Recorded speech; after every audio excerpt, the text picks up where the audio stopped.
¿Fue beneficiosa la reforma agraria en el Perú? Buenas noches. En esta exposición analizaré si la reforma agraria impulsada por el gobierno de Juan Velasco Alvarado en 1969 fue beneficiosa para el Perú. Mi postura es que la reforma agraria presentó un avance significativo en los ámbitos político y social porque transformó la estructura de poder en el campo y favoreció la inclusión de sectores históricamente marginados, excluidos. Sin embargo, sus resultados económicos fueron limitados debido a problemas de gestión, de productividad y financiamiento. Por ello, considero que la reforma agraria constituyó una de las transformaciones más importantes del siglo XX peruano, aunque sus logros fueron desiguales según el ámbito de análisis. En el ámbito político, aquí viene el siguiente argumento.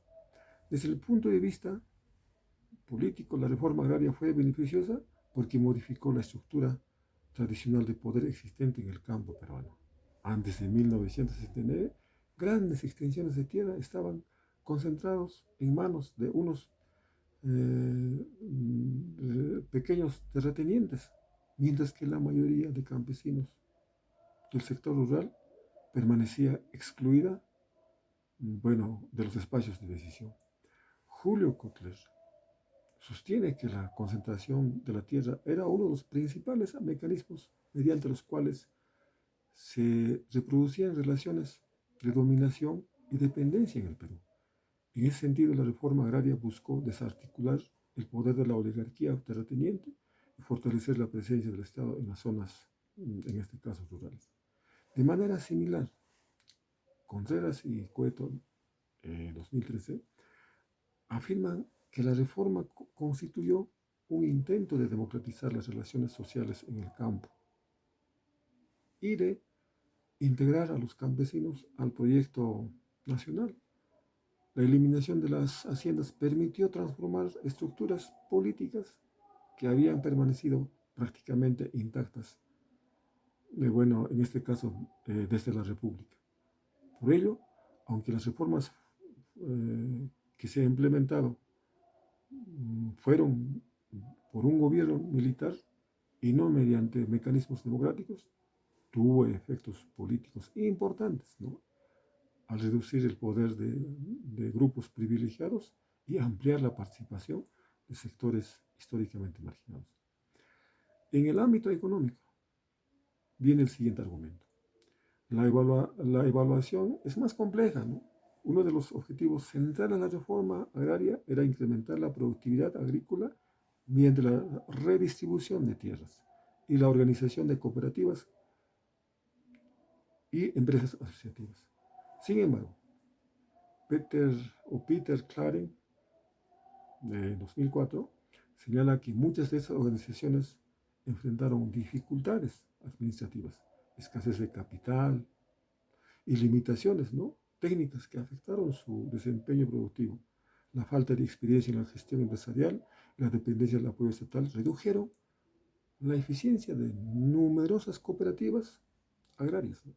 Asimismo, José María Caballero, esto en 1981, ¿no?, dice, ¿no?, uno de los economistas que más estudió la reforma agraria peruana reconoce que la redistribución de la tierra generó cambios importantes, ¿no?, en la estructura agraria, pero también advierte que los resultados económicos estuvieron, condicionados por problemas seguramente de financiamiento, acceso al crédito y a asistencia técnica.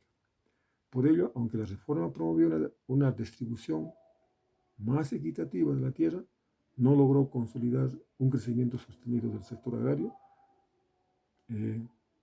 Entonces, esto explica por qué sus resultados económicos continúan siendo objeto de debate entre historiadores y economistas. En el ámbito social, el principal aporte de la reforma agraria se observa en el ámbito social. Miles de campesinos accedieron por primera vez a la propiedad de la tierra y se redujeron formas tradicionales de subordinación que habían caracterizado al mundo rural peruano durante siglos, durante años.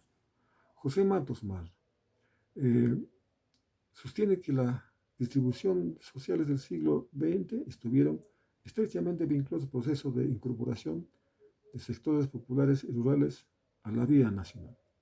Por su parte, Guillermo Lumberas considera que la reforma presentó un proceso de reivindicación histórica de la población andina, ya que cuestionó estructuras sociales heredadas, ¿no?, desde la colonia y promovió una mayor valoración de la población campesina.